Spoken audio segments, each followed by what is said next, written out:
할렐루야. 오늘 송구영신 예배에 나오신 여러분들 다시 한번 주의 이름으로 축복을 드리고, 또 가정에서 예배드리는 모든 분들에게 동일한 복과 은혜가 함께 하시며 이 한 해도 여주동행하시고 승리하시는 복된 한 해 되시기를 주의 이름으로 축복합니다.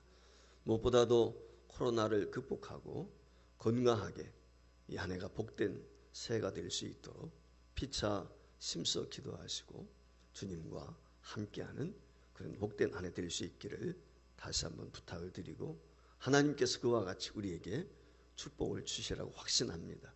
빠른 시일 내에 코로나가 종식되어지는 감격과 기쁨이 이 땅에 있기를 다시 한번 소망해 봅니다. 김종훈 목사님 아마 여러분들 잘 아시라고 생각이 됩니다. 우리 CCC 하면은 김종훈 목사님을 잊을 수가 없죠. 근데 수년 전에 이분이 세상을 떠나셨습니다만은 그분이 살아 생전에 자기가 경험한 것을 간증하는 것을 한번 들은 적이 제가 있었습니다. 근데 이 김종훈 목사님이 어렸을 때 얼마나 많은 고난을 경험만 했는지, 그가 경험한 삶을 보면 정말 눈물 없이 가슴을 찢지 않고서는 이야기를 들을 수 없다, 그런 생각을 가진 적이 있었습니다. 어릴 때 동생이 불꽃놀이를 하다가 그만 심한 화상을 입었는데 그 화상 때문에 세상을 떠나게 됩니다. 그리고 얼마 지나지 않아서 다른 또 동생이 있었는데 벌목 현장에서 구경을 갔다가 나무가 쓰러지는데 그 나무에 깔려가지고 또 세상을 떠나게 되었습니다. 그리고 6.25 전쟁을 경험하면서 이 공산당에 의해서 부모와 형제들이 죽임을 당하고, 이 김종훈 목사님도 어릴 때 23번이나 공산당에게 잡혀가 가지고 심한 고문을 당했다고 합니다. 그러다가 어떻게 도망쳐 나와서 그가 살아났다고 하는 것입니다. 근데 그가 세상을 떠나기 얼마 전에 유일하게 남아있던 동생이 있었는데 교감 선생님이었다고 그래요. 근데 이 교감 선생님이었던 동생이 암으로 그만 세상을 떠나고 말았어요. 그리고 그 사랑하는 동생이 암으로 세상을 떠난 지 얼마 되지 않아서 사랑하는 딸 역시 암으로 세상을 떠나게 되었다고 하는 것입니다. 여러분 한번 상상을 해보세요. 이 한 사람이 경험할 수 있는 고난과 아픔이 얼마나 컸겠는가. 우리가 상상을 초월할 수 없을 정도로 힘든 고난의 길이었다, 이렇게 생각이 돼요. 그럼에도 불구하고 그가 위대한 한국의 영적인 지도자가 될 수 있었던 원동력이 어디에 있었을까? 이런 고난과 시련을 극복할 수 있었던 비결은 다른 데 있지 않고 그의 마음속에 항상 예수님을 믿는데 그 하나님에 대한 소망이 있었기 때문이다, 그가 고백을 했습니다. 그러니까 세상을 보고 사람을 보고 환경을 보면 절망할 수밖에 없었지만, 자기의 생을 포기할 수밖에 없었지만, 자기 중심의 속에서 역사하는 그 하나님 때문에 하나님을 알아보면서 소망을 갖고 살아남을 수 있었다 라고 그가 고백을 했습니다. 소망이라고 하는 것이 무엇입니까? 소망이라고 하는 원래 단어를 보면 베타흐라고 하는 히브리어입니다. 이 소망이라고 하는 말의 의미는 붙잡는다는 것입니다. 의지한다, 믿는다, 이런 뜻이 있습니다. 그렇습니다. 사람이라고 하는 것은 본래 소망하는 존재입니다. 아마 철학자 아리스토텔레스를 우리가 잘 알 것입니다. 이 아리스토텔레스는 이야기하기를 우리 인간은 생각하는 존재, 이성적인 존재다, 그렇게 이야기를 했습니다. 어떤 분은 말하기를 인간이라고 하는 것은 창작하는 존재다, 뭔가를 만드는 존재다. 틀리지 않죠. 맞는 얘기죠. 그러나 사회심리학자인 에릭 프롬이라고 하는 사람은 인간이라고 하는 것은 소망의 사람, 즉 희망의 사람이다, 이렇게 정의를 했습니다. 보리스 베커라고 하는 테니스 선수가 있었습니다. 물론 지금도 살아있지만 이 사람은 세계 정상에 올랐던 유명한 선수였습니다. 윈블런 대회에서 2번씩이나 우승을 했는데 그 중에 첫 번째는 가장 어린 나이에 이 4대 메이저 가운데 하나인 윈블런 테니스 대회에서 우승을 했습니다. 그런데 그가 자살을 시도한 적이 있었습니다. 이런 고백을 했습니다. 나는 윈블던에서 2번이나 우승을 했습니다. 그중 한 번은 가장 어린 나이 선수였습니다. 나는 부자였습니다. 필요한 모든 물질을 소유했지만 그러나 나는 아주 불행했습니다. 제 마음에는 평화가 없었습니다. 저는 줄에 매달린 꼭두가시였습니다. 그것이 보리스 베커의 고백이었어요. 돈이 많아요. 명예도 얻었어요. 명성도 있어요. 근데 마음에 평안이 없었다는 거예요. 이유는 그에게 소망이 없었기 때문에. 오늘 여기 본문 말씀해 보십시오. 욥이라고 하는 사람 극도의 고난을 겪죠. 어려움을 겪죠.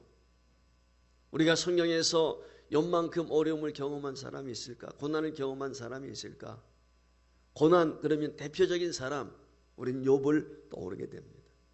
오늘 여기 말씀에도 나와 있는 것처럼 이 욥이라고 하는 사람은 세상 사람들은 몰라도 하나님만은 내 억울함을 아실 것이다. 내가 지금 고통당하고 있는 이 힘든 상황을 하나님은 아시지 않겠나. 그것이 욥이 가지고 있는 마음이었어요. 세상 사람들은 욥을 손가락질합니다. 야, 내가 죄가 지었으니까, 내가 허물이 있으니까 이런 어려움과 고난을 당하지. 친한 친구들까지도 찾아와서 위로한다고 하는 것이 욥의 연약함을 지적합니다. 내 허물이 뭐냐? 너 회개해. 한마디로 그거였어요. 억울합니다. 욥의 입장에서는 그래요. 그 친구들을 비롯해서 주변 사람들이 내가 무슨 죄가 많아서 이런 어려움이 있느냐 힐난하고 비난하고 손가락질하게 될 때 하나님만 바라봅니다. 그러면서 그가 오늘 10절에서 고백하고 있는 것처럼 나는 정금같이 나오겠습니다. 이것이 고난과 환난 가운데서도 욥이 가지고 있던 신앙입니다. 욥의 신앙은 한마디로 하나님만 바라보는 신앙, 하나님만 소망하는 신앙이었어요. 2020년 우리는 새로운 꿈과 비전을 가지고 출발했어요. 우리 교회가 비전을 새롭게 하는 교회, 이런 교회의 표를 가졌었어요. 나름대로 꿈을 꾸고 한번 하나님 앞에 영광 올려드리는 그런 교회가 되었으면 좋겠다. 근데 우리의 계획과 우리가 추진하려고 했던 일들은 우한발 코로나 바이러스로 인해서 모든 것을 잠정할 수밖에 없었습니다. 제대로 한번 그 어떤 일도 시도해보지를 못했어요. 마음껏 예배 드릴 수가 없었습니다. 누군가 친한 사람도 마음껏 만날 수가 없었어요. 날개를 펼 수가 없었어요. 염려와 불안과 걱정의 연속이었습니다.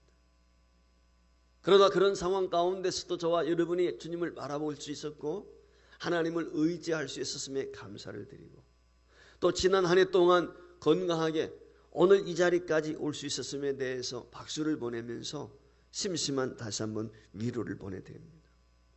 여러분 욥을 보십시오. 순식간에 재물이 날아갔습니다. 순식간에 10남매가 죽었습니다. 순식간에 자기 몸에 병이 들었어요. 부인마저도 도망을 갑니다. 여러분 욥의 고난이 얼마나 컸겠습니까? 절망할 수밖에 없죠. 그런데 욥은 그런 상황 가운데서 하나님만 소망합니다. 그런 고백을 하고 있습니다. 너무나 고통스러운 현실 앞에 하나님을 욕하고 죽으라고 하는 부인의 말에 대해서 욥이 무엇이라고 이야기합니까? 욥기 2장 10절 말씀에 보면 이런 말씀을 합니다. 그가 이르되 그대의 말이 어리석은 여자 중 하나의 말 같도다. 우리가 하나님께 복을 받았은즉 재앙도 받지 아니하겠느냐 하고 이 모든 일에 욥이 입술로 범죄치 아니했다. 한번 생각해 보세요. 10남매가 졸지에 죽었습니다. 모든 재산 다 약탈당했어요. 자신도 병들었어요. 부인까지 하나님 욕하면서 저주하고 죽으라면서 가버렸어요.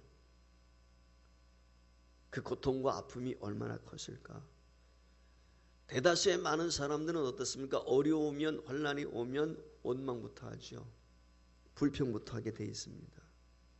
그것이 때는 남편이 될 수도 있고 아내가 될 수도 있고 부모가 될 수도 있고 자녀가 될 수도 있고 이웃이 될 수도 있습니다. 타락한 우리 인간이라고 하는 것은 본성적으로 고난이 오고 어려우면 불평하게 돼 있어요. 어쩌면 우리가 원망하고 불평하는 것은 고난 만나서 어려움 만나서 살아가면서 정상적이다, 그렇게 생각할 수 있을 것 같아요. 그런데 성경에 보면은 믿음의 사람들의 특징이 있습니다. 정말 위대한 믿음의 사람들의 특징이 무엇이냐면 원망이 없다는 거예요. 여러분, 바울 한번 보십시오. 그가 예수 믿고 다메섹 도상에서 주님을 만난 이후에 얼마나 많은 고난이 있고 시련이 있었습니까? 근데 바울이 어디 원망했다, 불평했다는 말이 별로 없어요. 여러분, 베드로 보세요. 베드로가 주님의 말씀으로 거듭나기 전에, 사도행전에 나와 있는 성령 받기 이전에는 원망 불평이 많았던 사람이에요. 근데 그가 하나님의 임재를 경험하고 성령의 충만한 역사를 경험하게 되었을 때, 성숙한 신앙인이 되었을 때 그는 원망 불평이 없어요. 마지막에 전해지는 얘기를 들어보면 그는 내가 어떻게 예수님처럼 십자가에 바로 달려서 죽을 수 있느냐, 그래서 거꾸로 달려 죽었다고 그런 얘기도 있지 않습니까? 순교의 현장에 끌려가면서도 그는 감사했다며 찬송했다고 하는 것이죠. 그럼 그 이유가 어디에 있었을까요? 그런 고난과 시련 가운데서도 그들이 원망하거나 불평하지 않은 이유, 그것은 소망 때문입니다. 소망이 있었기 때문에 원망하지 않았어요. 그래서 베드로 사도는 우리에게 분명히 3장 15절 말씀에서 베드로에서 이렇게 이야기합니다. 너희 마음에 그리스도를 주로 삼아 거룩하게 하고 너희 속에 있는 소망에 관한 이유를 묻는 자에게는 대답할 것을 항상 예비하되 온유와 두려움으로 하고 그랬어요. 이게 무슨 말이냐면 그거예요. 당신 그 고난과 어려움 중에 있는데 왜 낙심하지 않습니까?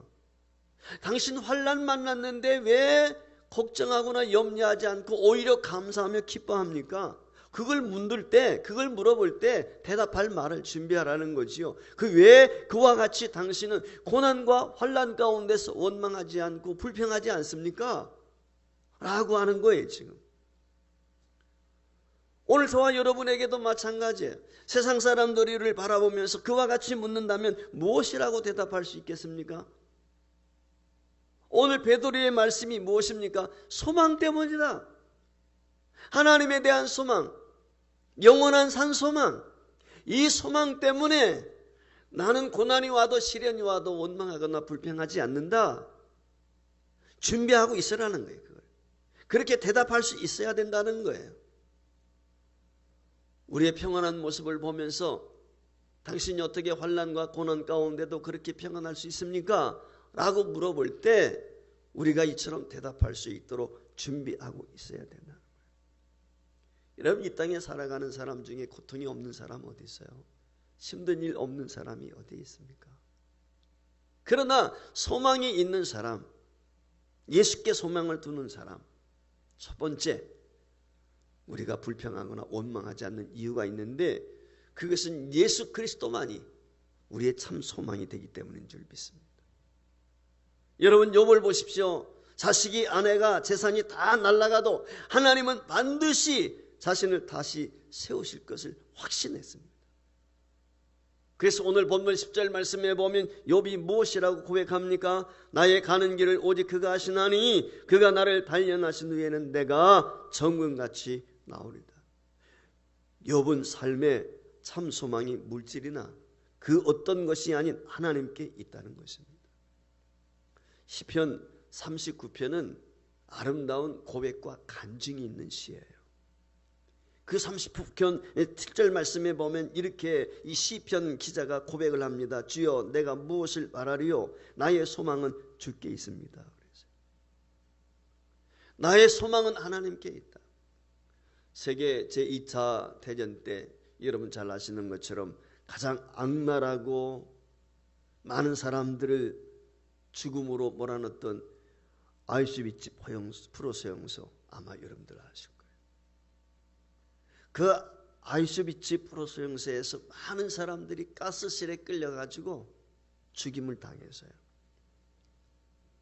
어느 날 한날도 역시 많은 사람들이 줄을 지어서 가스실로 들어갑니다. 그런데 한 형제가 나와가지고 가스실로 인도하고 있는 이 히틀러 독일 군의 군사의 발목을 붙잡고 애원을 합니다. 제발 좀 살려주시오. 제발 좀 살려주시오. 내 아내가 기다리고 있습니다. 자식이 기다리고 있습니다. 한 번만 나를 좀 살려주세요. 여러분 살려달라고 살려줍니까? 발길질하고 뿌리치고 질질 끌려가는 거지요. 그 사람의 이름이 가인이 체크라는 사람이었어요. 그런데 그것을 목격한 한 사람이 있었습니다. 그는 신부였습니다. 질질 끌려가고 있는 그 앞에 이 신부가 나섰습니다. 그리고 이렇게 이야기합니다. 나도 언제 저 가스실에 끌려가서 내가 죽게 될는지는 모르겠지만은 순서를 바꿔주시오. 내가 저 사람 대신에 오늘 가스실에 들어가겠소. 이 사람을 풀어주시오.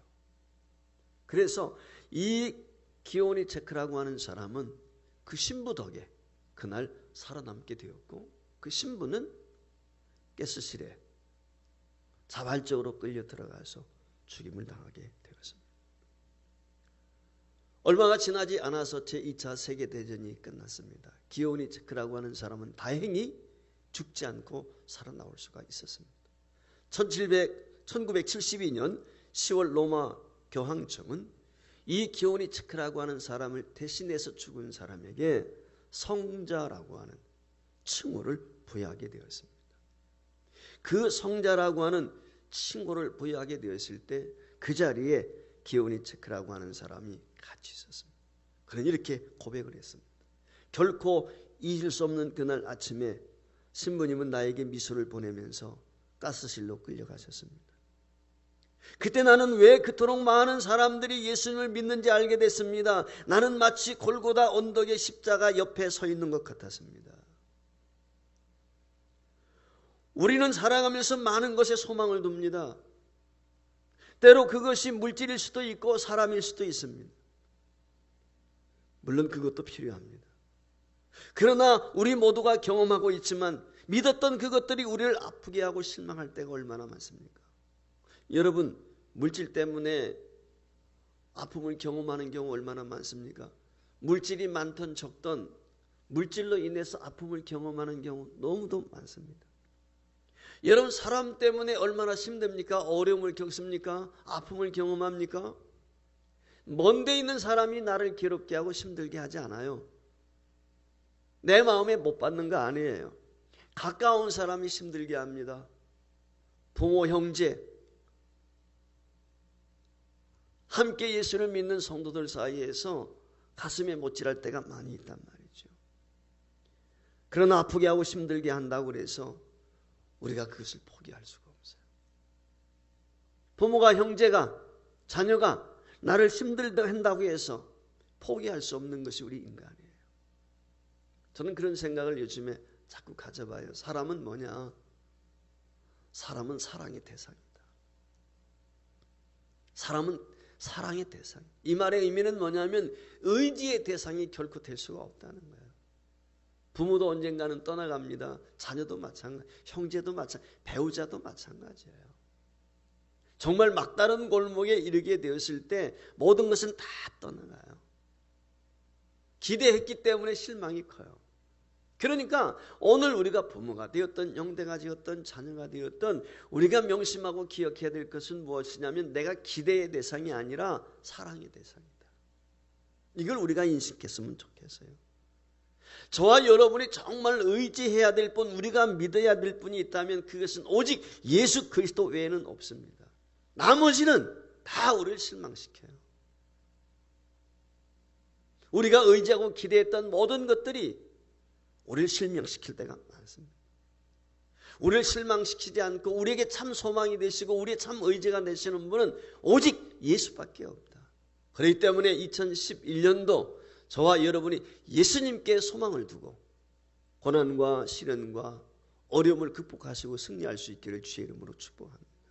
두 번째, 왜 오늘 예수 그리스도께 우리가 소망을 두어야 될까요? 그분이 나를 세워주시는 분이기 때문에 그렇습니다. 프랑스의 유명한 수학자의 사상가인 파스칼을 여러분 잘 알 것입니다. 여러분, 파스칼은 선천적으로 몸이 연약했어요. 얼마 살지 못했어요. 그의 생애는 39세였습니다. 39년 사는데 37년 동안을 병치레 했어요. 그래도 좀 겨우겨우 견딜만 했다, 건강했다는 것이 겨우 2년밖에 없었다고 해요. 39년 살면서 늘 병치레하며 살았습니다. 그러니 한번 상상을 해보세요. 얼마나 힘들었겠어요. 낙심되어지는 일이 얼마나 많이 있겠습니까? 그런데 그는 이런 고백을 했습니다. 내가 찾고 구하는 것은 하나님뿐입니다. 육체의 병이 영혼의 양이 되었습니다. 내가 아는 지식은 단 하나, 주님을 따르는 것은 선이요 주님을 거역하는 것은 악이라는 것입니다. 그래서 믿음이 있었기 때문에 그 고난 가운데서도 질곡 가운데서도 주님을 바라볼 수 있었기 때문에 낙심하지 않았어요. 비록 39세라고 하는 짧은 생애를 살았지만 그는 5년 동안 하나님이 주신 지혜를 통해서 떠오르는 글들을 단상으로 이와 같이 기록을 남겼어요. 그것이 자그마치 몇 가지냐? 924편의 글을 남겼어요. 짤막짤막한 924편의 글을 남겨서 그것을 한 권의 책으로 묶어낸 것이 무엇입니까? 그것이 유명한 파스칼의 팡세라고 하는 책이에요. 5년 동안에 그 고난과 아픔 가운데서 대부분의 사람들은 물질적으로 육체적으로 어려움을 당하게 되면 어떻습니까? 나에게만 이런 고통이 있다고 생각합니다. 원망합니다. 불평합니다.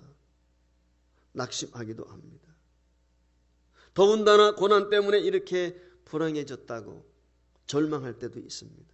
그러나 믿음의 사람들은 어떤 어려움이 있어도 그 고난을 극복하고 믿음으로 살고 믿음으로 극복하고 믿음으로 위대한 인물이 되는 것입니다. 오늘 우리가 알아야 하는 것은 고난이 가져다주는 고통은 누구에게나 똑같지만 어떤 자세를 취하느냐에 따라서 그 고난이 축복이 될 수도 있고 고난이 저주가 될 수도 있다는 거예요.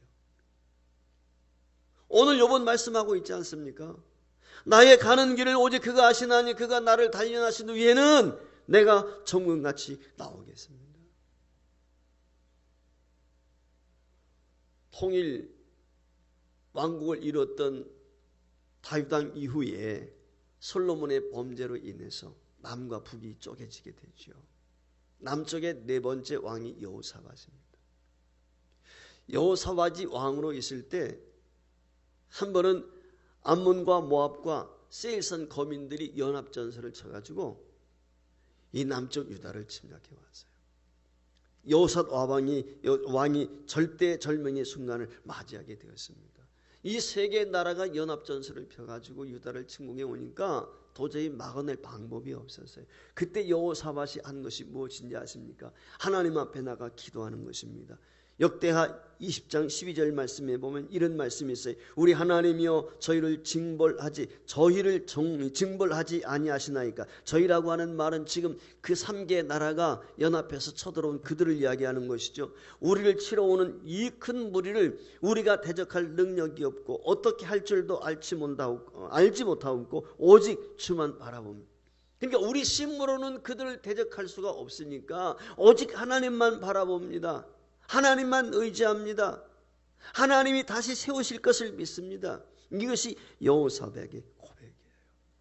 이 여호사밧이 이런 고백을 하게 되었을 때 하나님께서 어떻게 합니까? 하나님의 신에 감동된 사람을 세워주죠. 그리고 하나님을 의지하라, 선지자를 의지하라 명령을 하죠. 그 말씀에 순종하고 찬양대를 세워가지고 하나님 앞에 전진하며 나가게 되었을 때 어떤 역사가 일어나니까 하나님께서 그 세 나라가요 자기들끼리 싸워요.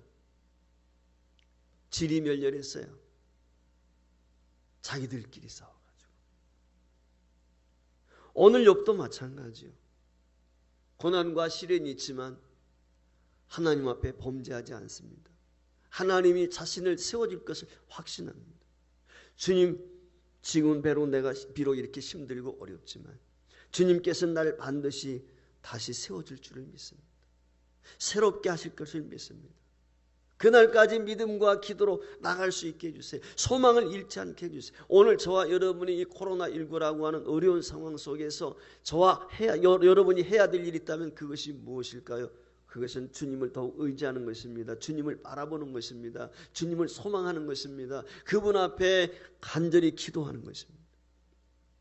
하나님이 저와 여러분을 새롭게 하시고 2011년도에 멋지게 세워주시기를 주의 이름으로 축원합니다. 마지막 세 번째 주님께 소망을 둬야 될 이유는 주님을 나를 온전하게 하실 것이기 때문에 그렇습니다. 아마 스타인백이라고 하는 사람 아실 것입니다. 이 스타인백이라고 하는 사람이 쓴 책 가운데 진주라고 하는 책이에요. 진주. 근데 이 스타인백이 쓴 진주 가운데 보면은 어느 날 한 사람이 매우 아름다운 진주를 발견했어요.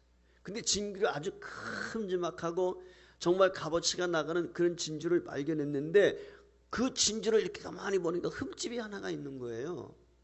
그래서 이 진주를 취득한 사람이 이 흠집만 없다면은 세계에서 가장 값비싼 정말 진주가 되겠다. 그런 생각이 들어서 이 진주의 그 흠집을 제거하기 위해서 한 껍질을 벗겨버렸어요. 그런데도 진주에 흠집이 남았어요. 그래서 이 사람은 그 흠집을 제거하기 위해서 흠집이 제거될 때까지 그 진주의 껍질을 벗겼어요. 흠집이 사라졌어요. 그런데 그 흠집은 사라졌지만 가치를 잃어버렸어요. 진주가 가지고 있는 고유의 빛깔을 비롯해서 영롱한 그 찬란한 빛을 잃어버리고 말았어요. 그래서 진주로서의 가치를 상실하고 말았어요. 이 진주라고 하는 그 책을 통해서 우리에게 주고자 하는 교훈이 무엇입니까? 우리 인생도 마찬가지죠. 우리에게 고난이 없으면 내 인생도 아주 멋진 삶을 살 수 있을 것 같고 고난을 피하기만 하면 모든 것이 잘 될 것 같지만 그렇지 않다는 거예요. 하나님은 우리 인생을 고난을 통해서 삶의 의미를 깨닫게 하십니다. 고난을 통해서 저와 여러분을 축복하시기를 원하세요. 일본의 여류 소설가 가운데 미우라 아야코가 있습니다. 이미 세상을 떠난 지 오래되었지만 그분이 쓴 책 가운데 빈점이라고 하는 유명한 책이 있죠. 아마 여러분들 보신 분들도 계실 거예요. 이 사람은 몸이 연약했어요. 20대 때 폐결에 걸렸어요. 폐결에 걸린 것뿐만 아니라 척수 카리에스라고 해서 이 척추에까지도 다 폐결핵이 혈액균이 퍼진 거죠. 그래서 정말 시한부 인생을 살 수밖에 없는 그렇게 연약한 존재였어요. 그 병들어 있을 때 그가 하나님의 말씀 성경을 가까이 할 수 있는 계기를 갖게 되었고 그 말씀을 가까이 하면서 주님을 발견하게 되고 하나님의 은혜로 거듭나는 중생의 역사를 경험하게 되었습니다. 20대 한창 나이입니다. 남다른 고통을 겪으면서 살아계신 하나님을 만나게 되었습니다. 그 고통이 이 미우라 아야코에게는 큰 은혜요 축복이었습니다. 이 미우라 아야코가 늘 애송하는 시가 하나 있었습니다. 작자를 알 수 없는, 누가 기록했는지 알 수 없는 시였습니다. 그 시는 이렇게 시작이 됩니다. 아프지 않으면 드리지 못할 기도가 있다. 아프지 않으면 믿지 못할 기적이 있다. 아프지 않으면 듣지 못할 말씀이 있다. 아프지 않으면 접근하지 못할 성소가 있다. 아프지 않으면 우러러 뵙지 못할 성안이 있다. 아프지 않으면 나는 인간일 수조차 없다. 여러분 그렇지요? 아프기 때문에 주님 만난 거예요. 아프기 때문에 주님의 기적을 경험했어요. 아프기 때문에 하나님께 소망을 갖게 된 것입니다. 내가 병들었기 때문에, 내가 아팠기 때문에 내 자신을 쳐서 복종케 하고 내가 하나님 앞에 온전해질 수 있는 거예요. 더 주님을 사모할 수 있었고 더 주님 앞에 나갈 수 있었고 주님 앞에 엎드릴 수 있었던 것이죠. 내가 아팠기 때문에 그 아픔으로 인해서 내가 더 온전해질 수 있는 것입니다. 물론 다 그런 건 아니죠. 어떤 사람은 아픔 때문에 원망하고 불평하다가 오히려 시험 가운데 떨어지는 경우도 있지만 그러나 주님께 소망을 두고 사는 사람, 믿음으로 사는 사람은 그 아픔 가운데서 나 자신을 다루시는 하나님의 손길을 경험하게 되고 그것이 전화위복이 되어서 하나님의 사람으로 온전히 세워지게 되는 줄 믿습니다. 주님께 소망을 두고 살아가면서 어느 순간부터 내 마음이, 내 생각이, 내 삶의 태도가 변하게 되는 줄 믿습니다. 이기적이고 욕심밖에 몰랐던 사람이 이 고난과 환난과 어려움을 통해서 사랑의 사람으로 바뀌어져 갑니다. 괴팍하고 날카롭던 사람이 다른 사람을 배려할 줄 아는 사람으로 변화되어져 갑니다. 만약 내가 전혀 달라지지 않는다면 무엇이 문제일까요? 사랑하는 여러분, 욥이 얼마나 큰 아픔을 경험했습니까? 그러나 그는 그 어려움 가운데서도 주님께 소망을 두니까 어느 순간 하나님이 자신을 연단해서 정금같이 사용하신다는 사실을 깨닫게 됩니다.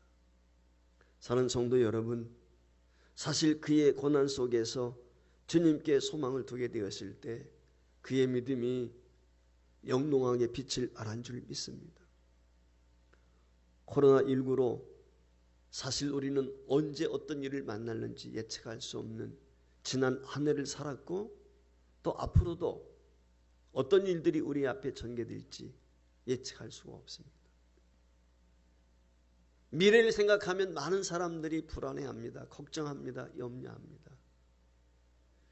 이와 같은 세상을 어떻게 저와 여러분이 평안히 살아갈 수 있을까요? 하나님께 소망을 두는 사람, 하나님을 의지하는 사람, 하나님께 소망을 두는 사람은 어떤 경우에도 흔들림이 없습니다. 어떤 상황 가운데서도 미끄러지지 않습니다. 왜냐하면 하나님께서 우리의 중심을 붙잡고 계시기 때문에 그렇습니다. 하나님께 소망을 두면 주님이 우리를 잡아주십니다. 그래서 오늘 본문의 10절에 나와 있는 것처럼 나의 가는 길을 그가 오직 아시나니 그가 나를 연단하신 후에는 내가 정금같이 나올 것을 내가 믿습니다. 여러분, 이 욥의 고백이 그대로 이루어진 줄 믿습니다. 욥기 42장에 가보게 되면 12절 이하에 어떤 놀라운 축복을 그가 누리게 됩니까? 그가 그 이전에 누렸던 축복의 배를 누리게 되지 않습니까? 하나님께 소망을 두고 고난과 환난과 시련이 있지만 낙심하지 않고 주님을 바라보게 되었을 때 하나님이 욥을 들어서 정금같이 사용하셨습니다. 2021년 저와 여러분이 주님을 소망하며 이 소망 가운데 믿음으로 살 수 있기를 주의 이름으로 부탁을 드립니다. 그리하게 될 때 저와 여러분의 인생도 이 욥과 같이 정금과 같이 아름답게 변화되어지는 2021년 새해가 될 줄 믿습니다.